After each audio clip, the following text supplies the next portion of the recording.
Welcome to the Worship Probs podcast, where we aim to entertain, encourage, and equip worship and tech leaders all around the world. Look, we all know that serving in worship and production is great, but the problems, those are real. Thanks for joining us as we dive into today's episode with our host, Brian Tabor. Ladies and gentlemen, welcome to episode 347 of the Worship Probs podcast.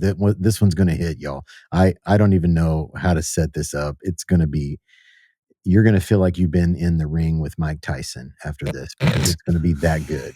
It's that good. Wow. It's going to be that good. There's just, you never leave it where there's no pressure for me. You always act like it's going to be this profound, and then it's just like, hi, it's me. There he is. It's Big Gingy, you guys. And he's here. We got some really fun stuff to do today. It's going to be awesome. Always. So, hey, 3 E's, entertain, encourage, and equip. If I'm not mistaken, we have the author of the 3 E's here today. So fun Big story on that one. My wife was like cleaning out boxes in her closet, and she found the notebook with all of my notes that shows we should do the 3 E's and like all those different things. And I remember the meeting when we talked and I pitched that, and you were like, yeah, and so, yeah, a little fun little keepsake. So one day when the Brian Tabor Memorial Museum goes up to talk about all of the things that you were a part of, we'll have to make sure that journal goes in there.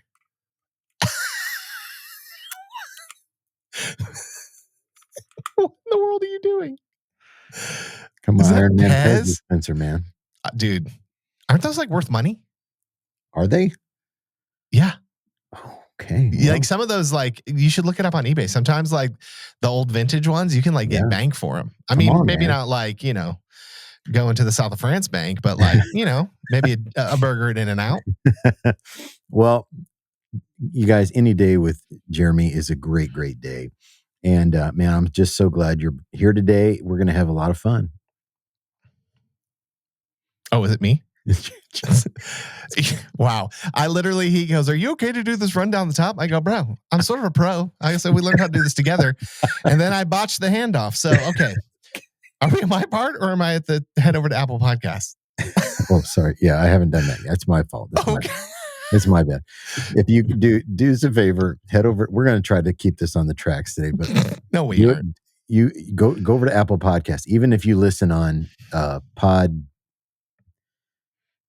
or Podstock or what, there's 1,000 podcasts. Podstock, huh? There's so many. I used one that I think was borderline inappropriate one day, and I got a lot of texts that week, so I tried not to use that one anymore. Yeah. But jump over there, give us 5 stars and a really nice review. We need you to do that. Yeah, we love really that. Do. Yeah, it's really kind of you. Well, guys, hey, I'm just so dang excited to be here. One might even say hyped. So we're gonna have a lot of fun today. We're gonna do prayer concerns, which has always been a favorite portion of mine. We got a conversation we're gonna share that Brian got to have with Jeremy Rosado. He shares his personal story as well as the story of his new record, The Waiting Room. Yeah. You're gonna want to get that ASAP. So hang on tight. I really, really think this is gonna be a great episode. Absolutely. And let us get us started by telling you about our friends at Planning Center. This episode of the Worship Probs podcast is brought to you by Planning Center, an all-in-one software that can help you organize every facet of your ministry, connect with your people, and help your people stay connected to each other. Among the many ways Planning Center can help you do that is through task management. In Planning Center, you can create detailed tasks, organize to-do lists, and even collaborate on those tasks with other team members in real time. Do you have recurring events and projects with long to-do lists? Make a task list template to save time. Have regular tasks you need help keeping up with? Set your tasks to automatically repeat at an interval of your choosing. And the best part is that you can create tasks from absolutely anywhere in Planning Center using the toolbar. You'll find your Tasks tab in Planning Center Home, the place you see all the important updates happening across your account. To learn more and get started today, visit planningcenter.com or click the link in our bio.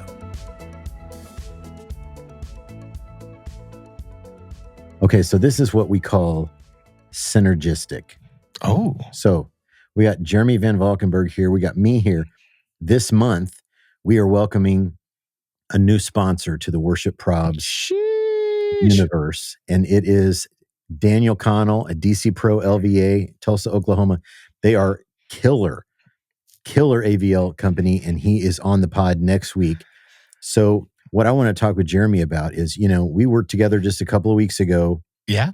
For some worship karaoke down in Nashville, where he lives now. And we're going to be together again in a couple of weeks at Experience Conference 25, where it all began, September 2nd through the 5th, Disney's Coronado Springs Resort. We have a discount code, PROBS25. It'll save you big. The closer we get to the conference, the more expensive the conference becomes.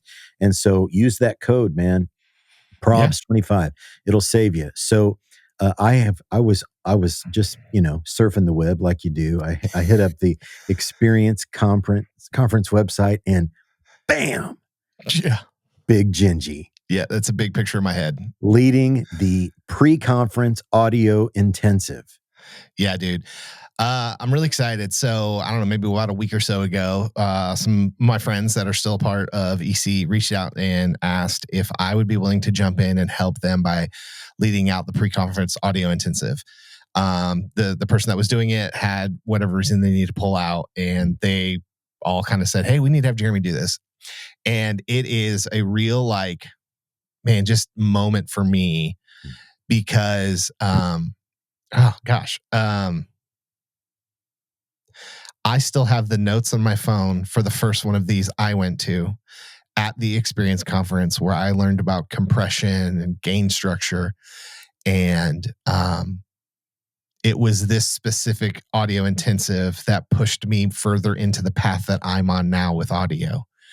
I was just somebody that had a huge dreams. Brian knows I dream pretty big, and I had huge dreams, and I was at a smaller church in Florida at the time, and I didn't know how, but I just knew if I could just learn some of these things, I'd be willing to put the time in. And so, to come back, probably 8 years later, after getting to mix for one of the biggest churches in the world, and starting to mix for some hip hop artists, and it's become something I'm kind of known for now.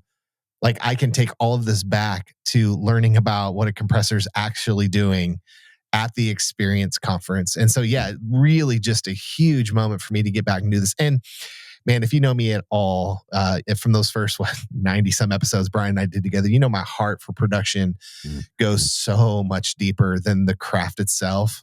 It's so much about identity and many other different things that how our worship through that thing we do can change atmospheres, that we're going to dive into a lot of that.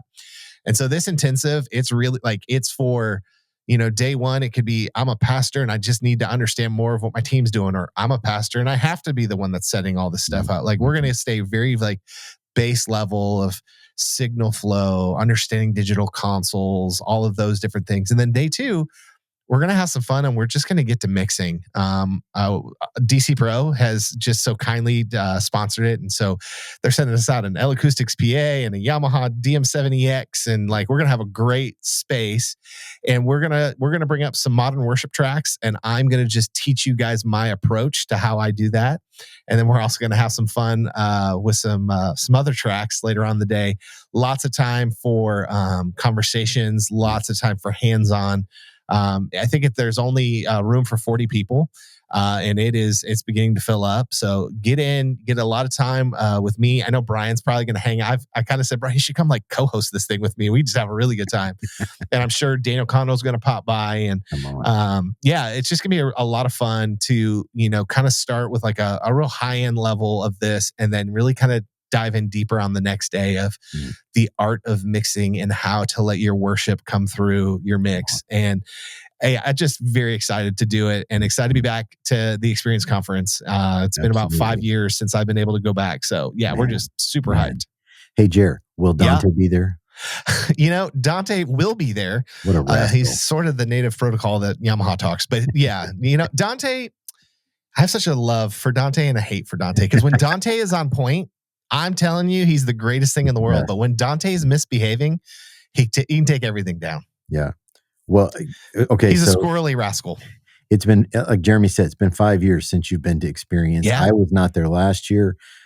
Scott was not there last year. The three of us are all going to be back.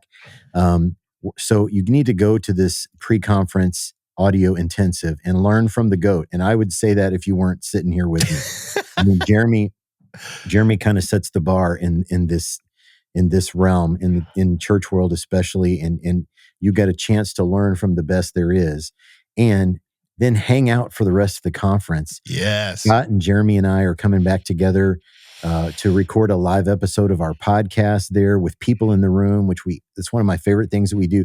And this was where that was born, is Experience. Like if we have a home game, it's Experience Conference. Yeah. This is where our live pod was born. And so hang out for the rest of the conference. And here's the cool thing, like going to Disney is really expensive, and the conference gets you a really good room rate to stay on the property. Yep. And if you want to go early and do some vacation before the audio intensive, or stay late, Disney will roll that rate either way for you. And so you can make an affordable vacation out of this. And just hang with us, man. We're going to have a Worship Probs hang while we're there, and podcast. And I just know if you're in production, this audio intensive is the ticket, man. You have got to get to that. Yeah, and we're sticking around for the whole week. I'm going to be there with my whole family, which is going to be amazing. So like we can grab coffee, grab a meal, and hang out and chat. Like, I'm looking forward to just coming and hanging. I'm also teaching 2 different breakouts on top of the audio intensive there. We're going to do, I believe there's a production roundtable we're going to be helping to facilitate. And then may do something a little bit on maybe lighting for cinematic broadcast. That might be kind of fun. Nice. I know cinematic broadcast is something I've spent the last couple of years trying to work with some friends to help grow and innovate. And we're doing more of that where I'm at currently in Nashville. And so that might be a fun conversation. So Absolutely. Well, guys, get there. Get to the conference, get to the audio intensive. I know it's going to be awesome. As Jeremy said, it's starting to fill up. So make sure you do. And when you do your registration, make sure you use our code PROBS25. It's the gift that keeps on giving, guys. Whoa, dude. I've even used that at Target and it didn't work. Dang it. Yeah. I told those rascals at Target they need to. Yeah. They said, we got a probs for you. Well, Jeremy. Yes, Brian. Do you know what time it is? 3 o'clock? 3 o'clock. It's time to hit them with some prayer concerns. Prayer Concerns is brought to you by DC Pro LVA. They specialize in transforming worship experiences with professional lighting, video, and audio solutions tailored for churches. Their team understands the unique production needs of churches and delivers cutting-edge equipment and personalized service to enhance services, events, and special gatherings. From vibrant LED walls and crystal clear audio systems to dramatic lighting designs, DC Pro LVA provides reliable, volunteer-friendly solutions that amplify your message and create a welcoming atmosphere for your congregation. Choose DC Pro LVA to elevate your church's worship environment with seamless production support. Their thorough design approach and dedicated team ensure your services run smoothly, engaging worshipers and fostering connection. Visit dcprolva.com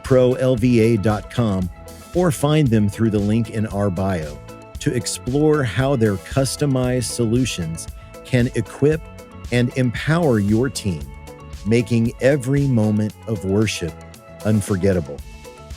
Partner with DC Pro LVA today to create a powerful and inspiring experience for your church.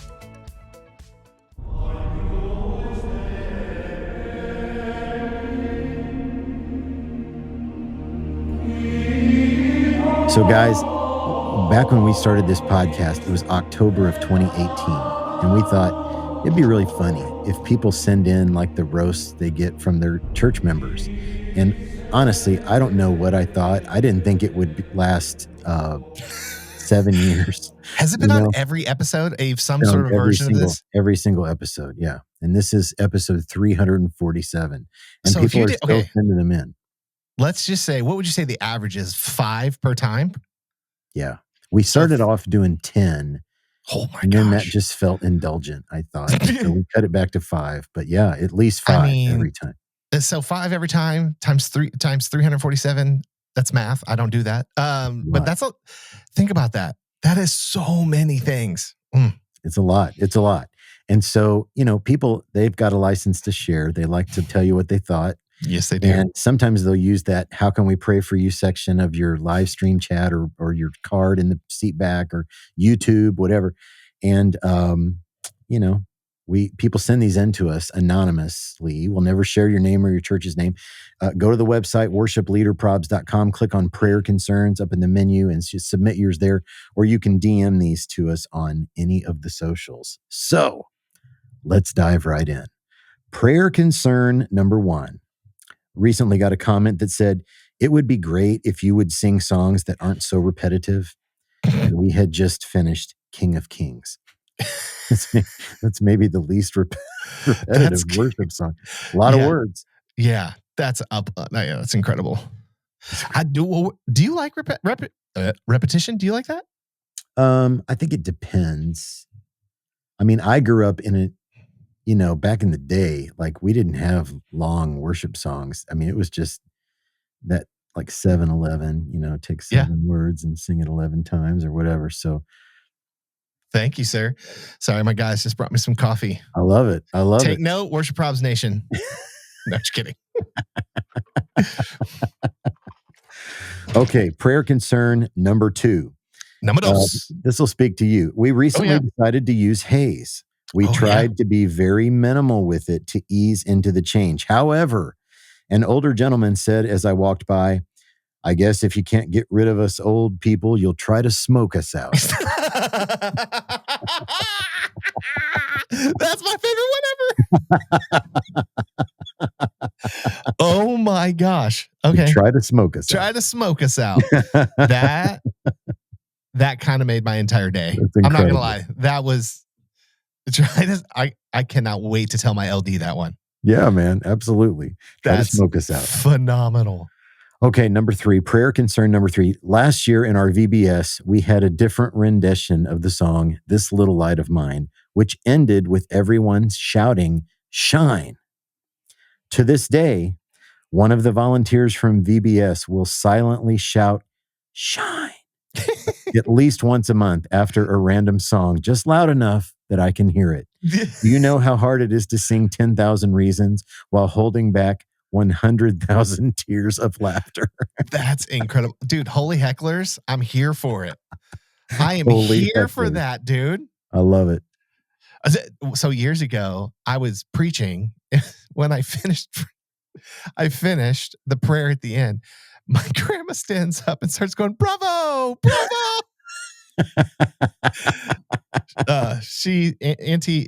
We've always called her Auntie. She grew up Catholic and didn't really fully understand the modern church thing. And bravo. It's like started a standing ovation with "Bravo, bravo." That's incredible. Yeah. That's incredible. Yep. Oh my gosh. Okay. Number 4, prayer concern number 4. I had a hot pink-haired older lady tell me that she loved my voice and that her boyfriend was looking for a lead singer for his rock band if I was interested. I politely declined. Oh, dude. Hot pink hair on an older lady. I'm saying yes every time.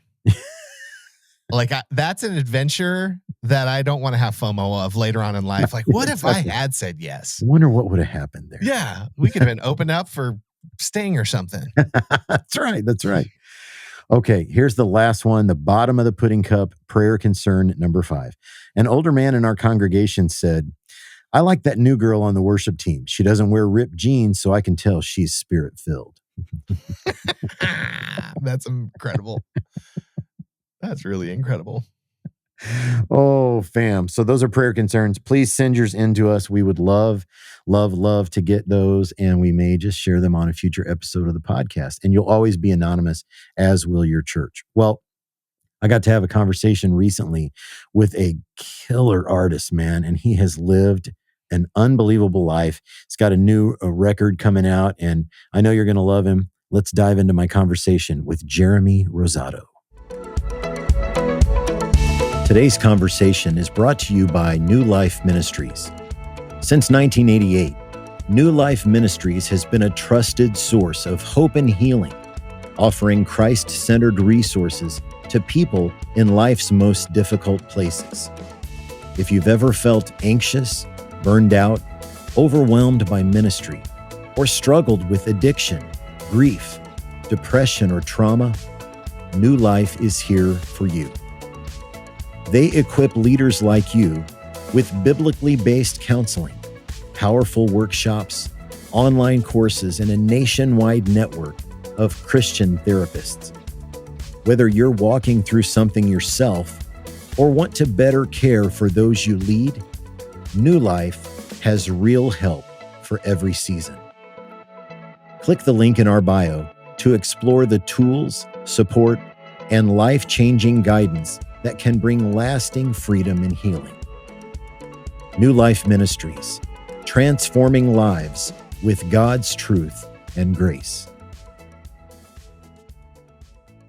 The Worship Probs podcast is excited to have Mr. Jeremy Rosado with us today. Welcome. What's up, Brian? How are you doing? Doing great, man. We've been looking forward to this. We're kind of in the middle of summer. How's your summer going? Summer's been cool, man. It's not so much vacation. Actually, I'm going on vacation. I'm going to Puerto Rico with my family. Good for you. Good for you. But, we've been in the middle of an album dropping, man. And so this is my first record. And so I didn't know all that it takes when you've got a record dropping with a big label and stuff. And so it's been insane. We're on tour too. So, but other than that, it's been good. And that's been good awesome too. Well, it's a busy time. Well, we're glad you're here, and we like to have a little bit of fun. So, Jeremy Rosado, welcome to the hot seat.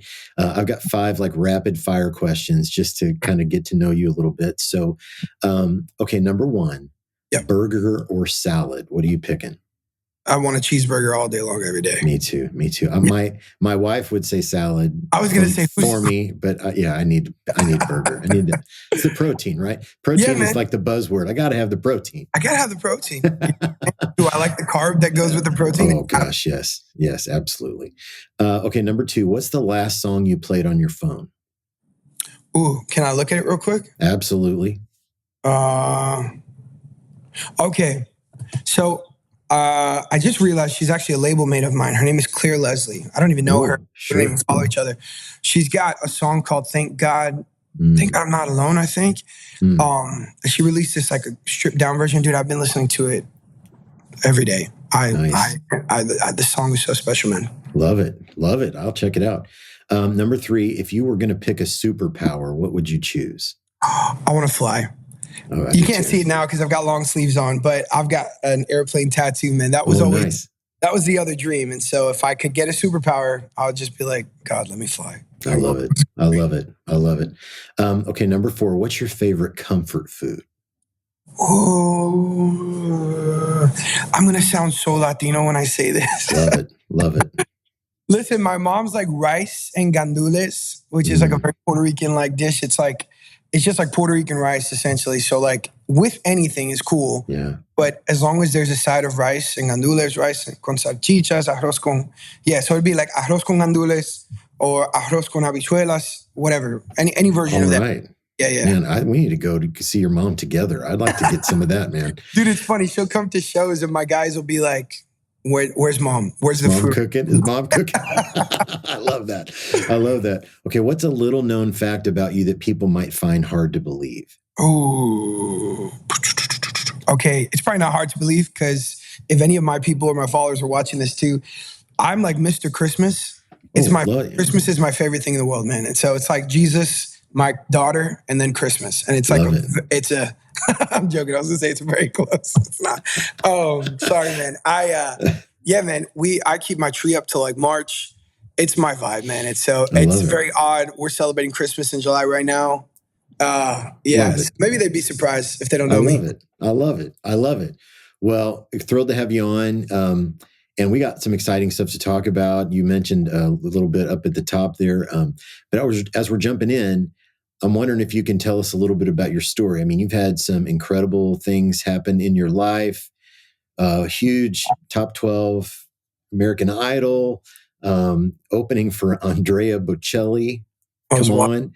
And then along the way, you made a really, really important decision. So I wonder if you can kind of unpack some of that for us. Yeah, for sure.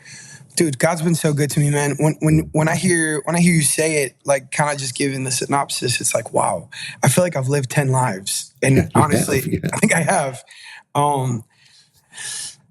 Our story is very complicated and beautiful and tough at the same time. And so I did American Idol 13 years ago now, which is crazy. Made the top 12 Idol. It's funny, Colton Dixon and I is a good friend of mine. We just came off the road together in the fall as well. We were roommates on the show for the whole season. And so we became super tight. So that's how far back that show was. And I came off Idol. I came to Nashville, started to try to pursue my dream, try to find a deal, and was making music. If I kind of rewind just to kind of help unpack the whole story, I grew up as the youngest child of 6, and both my parents were married prior. So when they got married and had me, we were like the Puerto Rican Brady Bunch. There's a whole bunch of us, but just from both sides. I became a dad to one of my sister's daughters. And so my niece, Jocelyn, is biologically my niece. She's my daughter now. She has been for a very, very long time. And I try so hard. I always want to respect my sister and but we've shared our story on TV and stuff. And so, addiction is really, really tough, man. And it didn't give Jocelyn the ability to have a mother that she should have had. And the mother that my sister always wanted to be. You know what I mean? She loves her babies. Yeah. And so I got the greatest responsibility of my life, man. I stepped in and I remember making a promise to God very young, like, God, like, I could kind of see what was happening. And I was like 13 when things began to like change and shift. And I don't know, I had this thing in me, this urgency to just be like, God, if you provide and you make a way, I'll make sure that Jossie is loved and protected and has the life she deserves to have for the rest of her life. And He's provided, man. He's made ways. And so anyway, coming off of American Idol, it was just a time, man. It was time to do it. And so I stepped in, put the music down, put some songs out independently. And then I came home and I got a job at a church and I became a worship pastor on staff. And dude, I needed a salary and I needed health insurance for me and my daughter. You know what I mean? Like the reality is I became a grown man very quickly in that sense. And so, man, I never expected God to bring this all back around again, dude. And so put the dream down, became a dad, got on staff at a church, loved what I was doing. I was at a mega church. And so it kind of felt like, man, the Lord gave me the best of both things where it's like, I'm still on a big platform. There's still people singing with me. I love telling people about my Jesus. That's my main thing and my favorite thing anyway. So it's like, I always knew it was more than the 4 walls though for me. I knew it was called outside of that. I didn't know how that was going to happen. And so I just began to lay that part of the dream down. And I remember having a conversation with God where I was like, Lord, if this isn't going to happen, I need you to help me grieve this. Like it hurts too much in my flesh. And I need you to help me lay this down. Mind you, we fast forward, right? So we spent so many years in between becoming Jossie's dad fully. And then fast forward, she is finishing high school now. My daughter's 22 now. She's in college. Wow. It's kind of crazy. I know I look like I'm 22. No, I'm joking. Right, exactly. I'm 33. Yeah. I'm 33. And, but my kid, she's doing well, man. And so, but being at the church, fast forwarding just a little bit, she's about to finish high school. I have that conversation with God, like in my office, by my desk in my room. And I remember literally in my mind, God's like up in the ceiling. And I'm like, yo, Lord, what's up? And I was like, God, I just need you to help me grieve this. And dude, believe it or not, a week later, I get an email from casting production for The Voice on NBC. And I was like, God, I literally just told you to help me grieve this. Like, why put this? Why now? Yeah. Again, you know?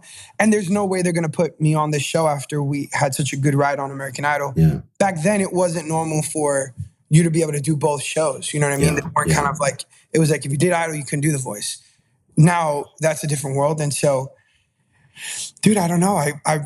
I reached back out to them after they hit me up, and the story kind of unfolded from there. And you know, they shared my story with my daughter, and we made it on the show. And I just remember being like, God, is this really what you're doing? Like, you're gonna give it to me after all this time? There's no way still. And my doubt is still fighting with like my faith, right? In this moment where I'm like, I just asked you to help me lay this down. But if you're opening the door, maybe it's not actually time for me to lay it down. Or maybe this is you telling me like there's more here. But that kind of tug on my flesh where it's like, God, this hurts. I don't want to like walk through this again and then it not be more than this again. And dude, the story's history, man. Like, the Lord brought me all the way through The Voice. And I say this as chill as I can. Every round of The Voice, I felt the presence of God so strongly with me in those rooms. I knew victory was mine already. Not because of me, not because of my talent. It was like it was already ordained. Like every time I stepped my foot, it felt like God's foot was already there, man. And it was for me. And so, dude, we made it to like the week before the finale, I think. And Kelly Clarkson became an amazing friend of mine and my coach. Wow. And I remember when I got cut, she was just like, this is the beginning for you. She was like, you're a Christian artist. You're going to do Christian music. Christian music is going to love you. Your life's going to blow up. God's going to do it. She's like, I know everybody in CCM. She was like, I'll help you find your deal. You come on my show. You'll perform. We're going to do this, Jeremy. I believe in you. And man, she stuck true to all that. Wow. And getting cut from The Voice, there's like a little 4-week period where I couldn't sign a deal or anything. But 4 weeks later, man, I was already meeting with Capitol as my record label now. And it just all happened. And so now we've been on a ride for almost 3 years. And I could cry thinking about it now.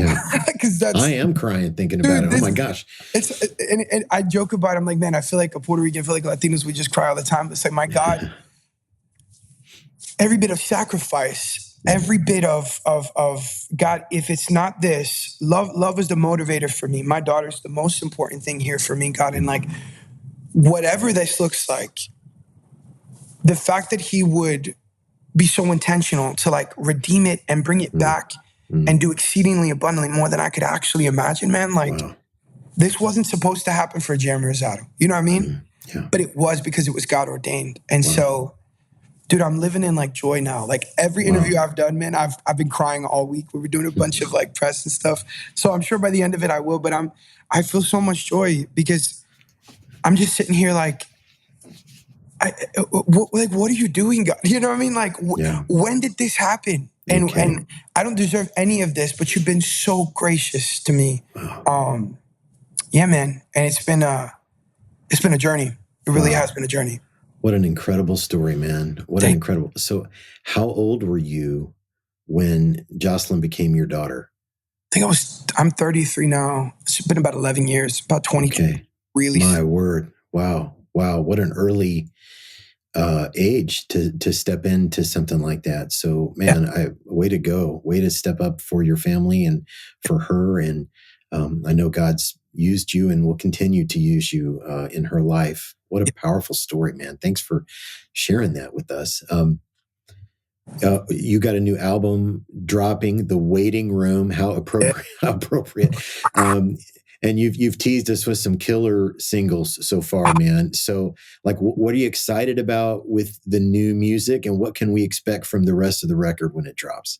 Dude, listen, what a waiting room, right? Like the picture of this record is like, first of all, I didn't even know an album was coming this year, Brian, to be honest with you, right? Because so much of this is the business as well, and what's working, what's not working, and now I'm going to actually cry.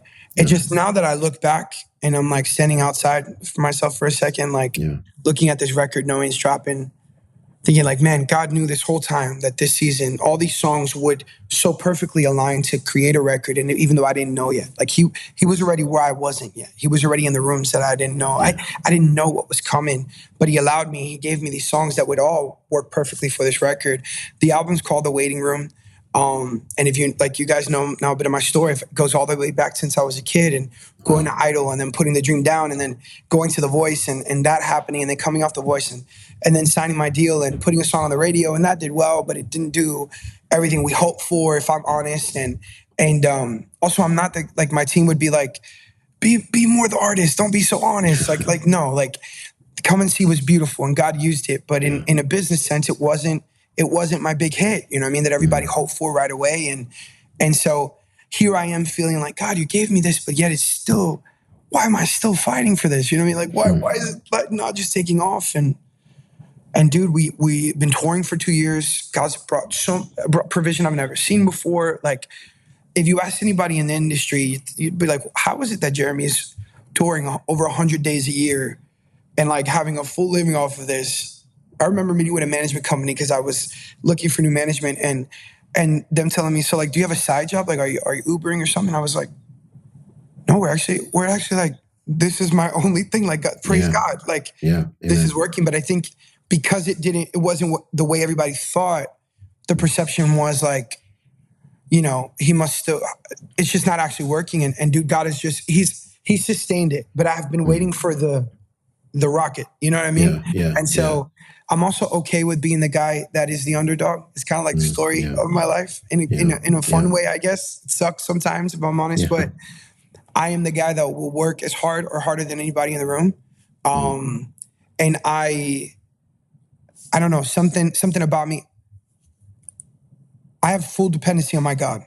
And like, if it really is that he's telling me to wait, I just gotta wait. And that's what this record is. And so all those seasons, all that life and journey and the seasons of this, and even coming into this album where, you know, you sign a record deal. I thought we put out a record year one, but it was a journey. And so, but shout out to my label and my team at Capitol, who's been, dude, the greatest and the biggest believers in me, like my A&R, Garrett Davis, and my marketing person, Nina Obey, and my other A&R, Carter. Like, honestly, Ron, if these people didn't see Jeremy and believe in the call that's on my life, like, I don't need to be supported this way. I wasn't giving them the success that, you know what I mean, that hopefully everybody needed. But these people, man, they stood by me and they believed in me. And I love honoring them, because now that we're like winning and things are working in such a big way, it's like, my God, my God, my God, look what he's done. He put the people in my life, the right team in my life, to just kind of wait this season out with me. You know what I mean? As we found the music and the sound. And so at the top of this year, I had a moment where, again, I didn't have management at that time. I was in a bit of a transition. I still had my record deal. Music was still coming, but we didn't have a plan yet, if I'm honest, too, man. And so I was just like, I went before the Lord and I had a conversation with one of my best friends, and she was just like, yo, like, it's all or nothing this year. Like, no more giving into fear and anxiety on this thing. If God gave it to you, he will complete the good thing that he started in you, Jeremy. Whatever that looks like, with a team, without a team, however it is, God is going to bring breakthrough. You've got to just be fully dependent on him. All or nothing. And so, dude, in tears, spending time with the Lord, I was just like, God, I'm going all in. I'm giving you everything that I am. I want you to sanctify me to the best of that you can. I know that I'm a man. I know that I'm flesh. I know that I'm dumb and I make stupid choices. But I also know that if I want to see a change happen in my life, I need to start changing.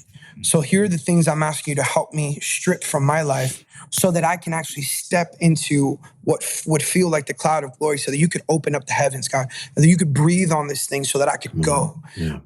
Whatever it is in me that is actually the delay on my side, not yours, help me to let that go. And so the Lord began to do a work, man. And simultaneously, I began therapy, which, man, as a man, I fought that my whole life. I was like, I don't need this. I lead. Like, I've been a dad since I was 22. Like, God's got me. I don't need this.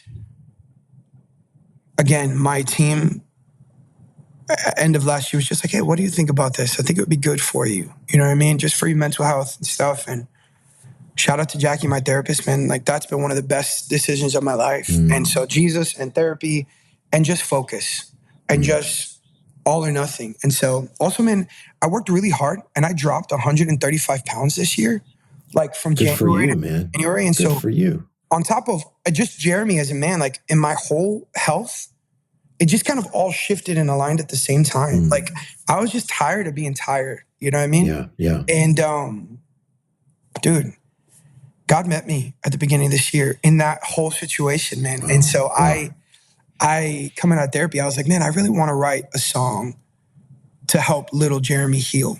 And it may never come out. It might not do anything. We don't have an album planned, but we do have some more songs coming, like one by one. And I remember going to Nashville to go write with two of my friends.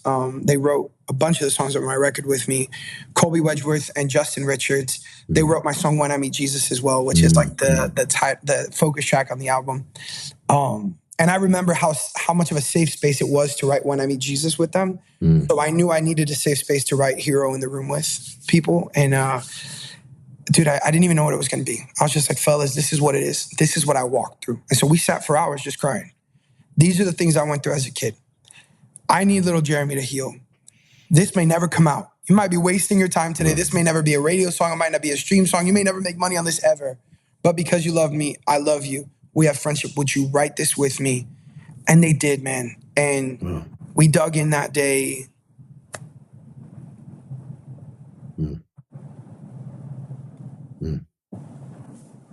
Yeah. Brian, it's like so crazy for me because I'm looking at everything that's happening right now, man. And as I'm talking to you, I'm like, it's like replaying in my head all the seasons that it didn't work in. And I'm thinking about this song and how God changed my whole life 3 months ago. When this song came out. We wrote that. We finished writing Hero in the Room. And at the end of the session, we all just kind of sat there and looked at each other like, okay, this isn't something that just needs to stay between us. This is, first of all, this is going to be one of the most special records of your career. This is what they told me. And they were like, people need this. God's going to use it. People are going to heal. This is going to be a tool.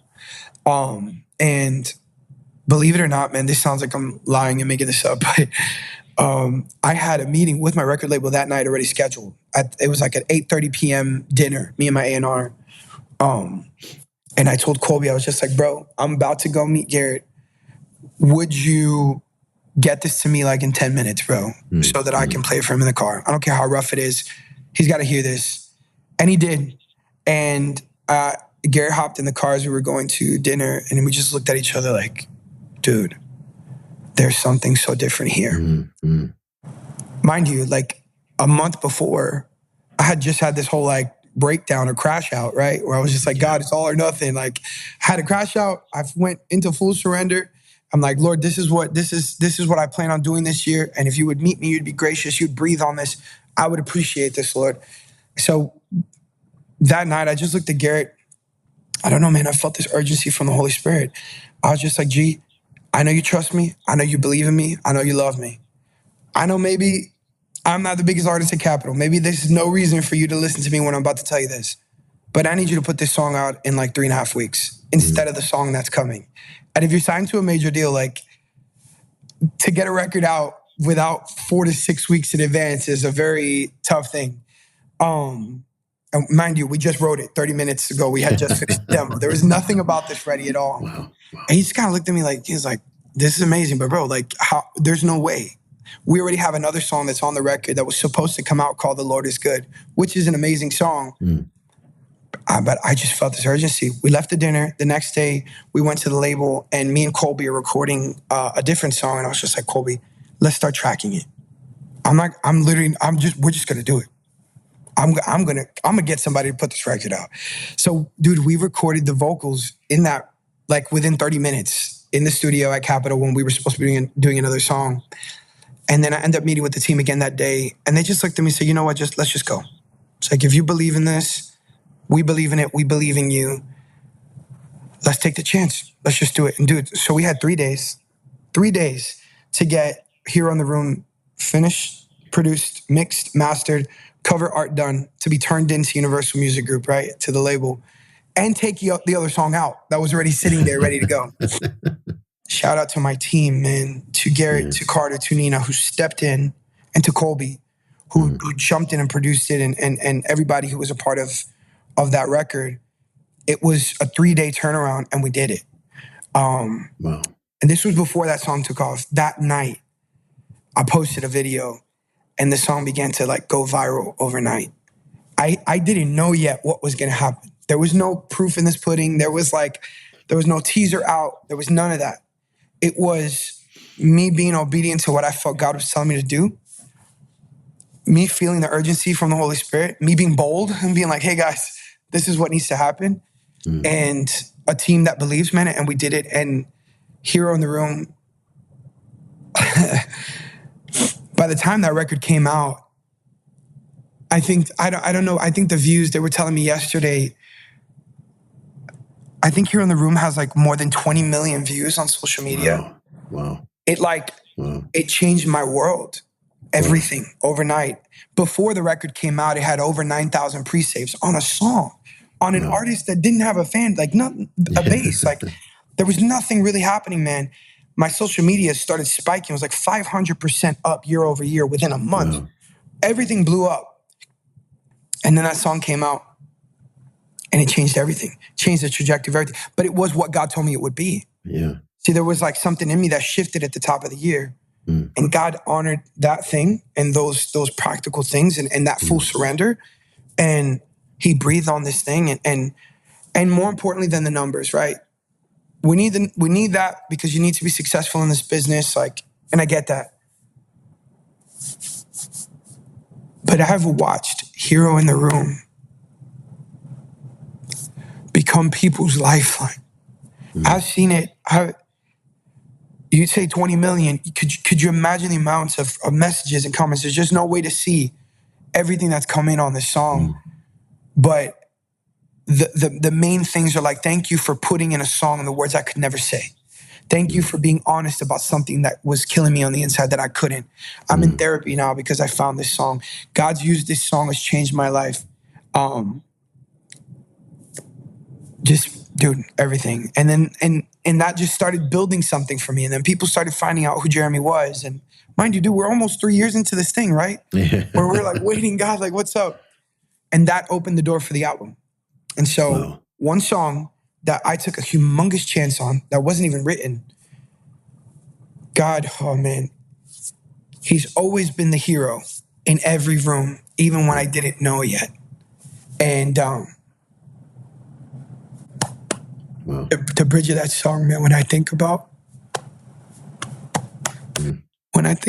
all that my God's been for me, man, my fighter, my father, my provider, my shelter, my healer.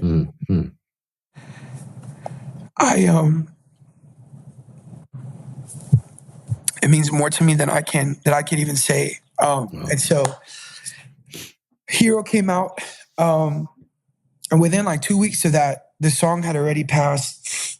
I think we hit 1 million streams in like 3 weeks or 4 weeks or something, and that went crazy. And so then it was like, okay, it's album time. Like, I'm getting an album? Like, what? And so then we dove in, and I already knew what the record was called. I already knew that The Waiting Room was the record. I just didn't know when it was going to happen. And so then we just started putting the record together, and Hero came out, and Hero is still the biggest song of my career. It's been 3 months now, and it's like, I think, more than 2 or 3 million streams, and the creations are massive, and it's changed everything.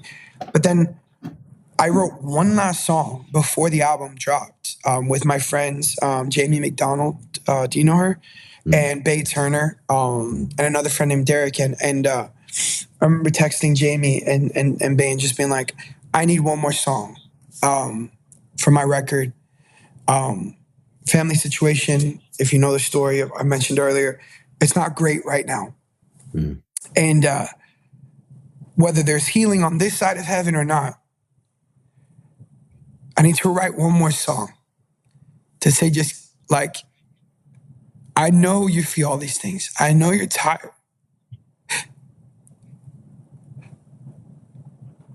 I know you're in pain. I know you want to be healed. I know broken just feels like normal for you, but it's not who you are.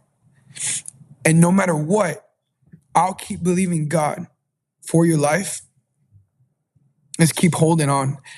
And so we found Keep Holding On, and that ends up becoming the lead single off the record. And we didn't even have it.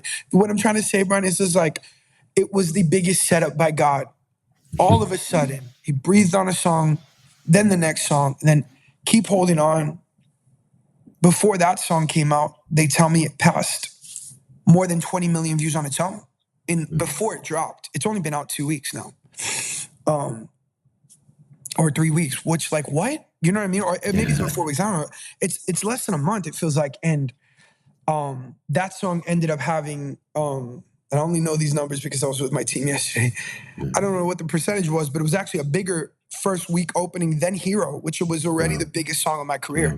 And so then When I Mean Jesus comes now, and we've been teasing it, and that song's going viral as we speak. So here we are 3 songs in. I'm looking at 45, 50 million views, almost career views now on socials, man. And my God has done and we're not even at radio yet. Like we're going back to radio, which is a whole nother piece to the puzzle. Like that's a whole other side of Christian like fans in the world that's gonna find me now. And so, but look what God did, man. Amen. Look at the setup. This is why the waiting room is so important. And this collection of songs is not just the fluff. Like I've got the big joy bomb songs, which I love, because the waiting room was tough.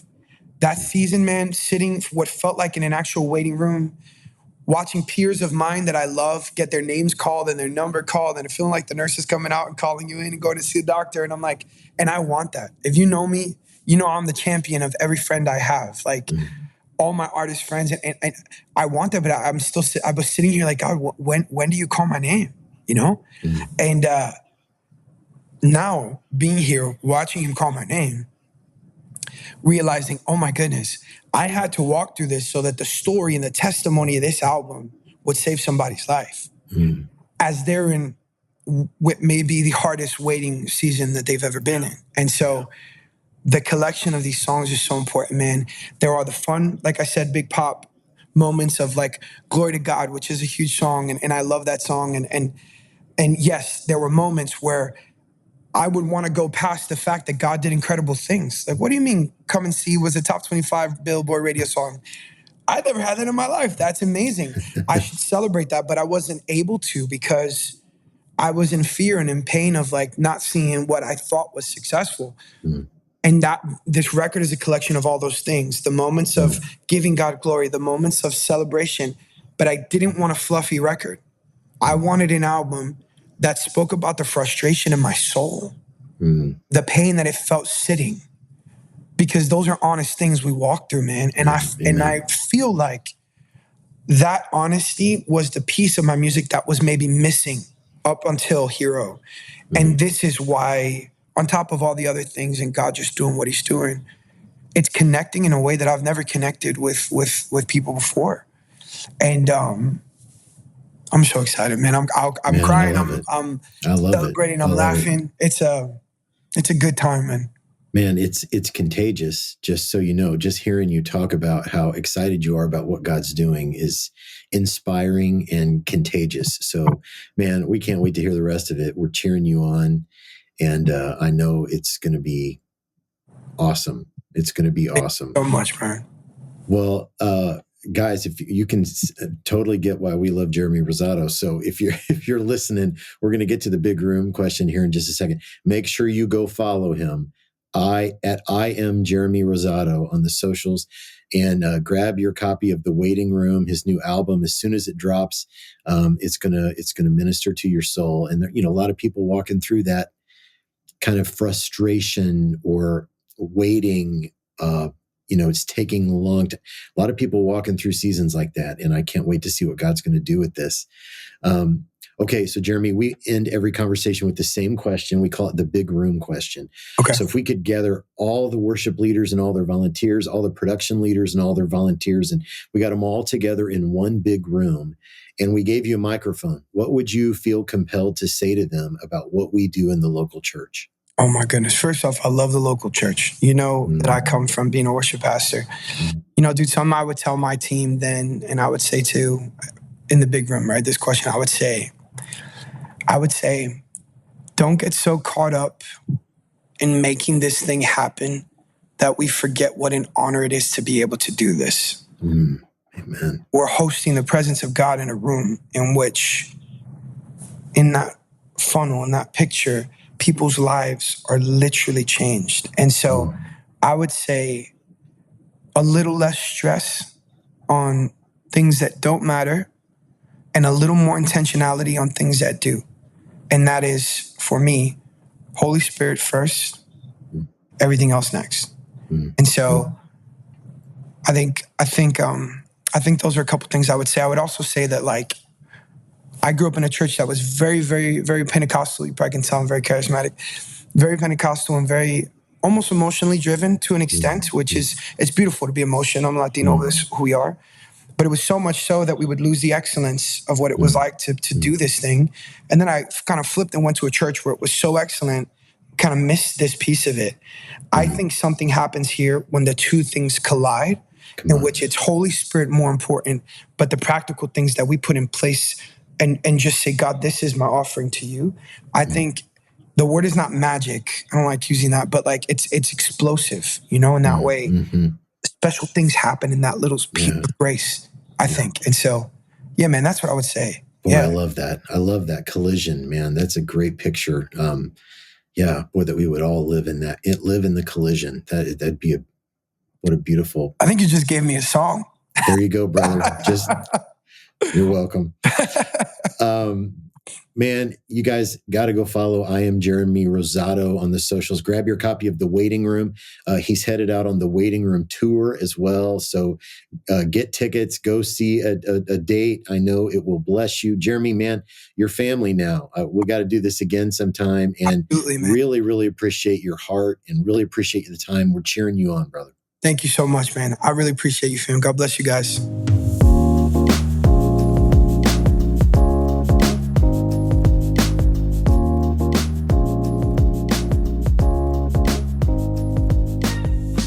That's a really good dude, man. And to be like, what was he, like top 12 American Idol and then top 5 or something on The Voice. I mean, dude's got pipes, man. Oh, heck yeah.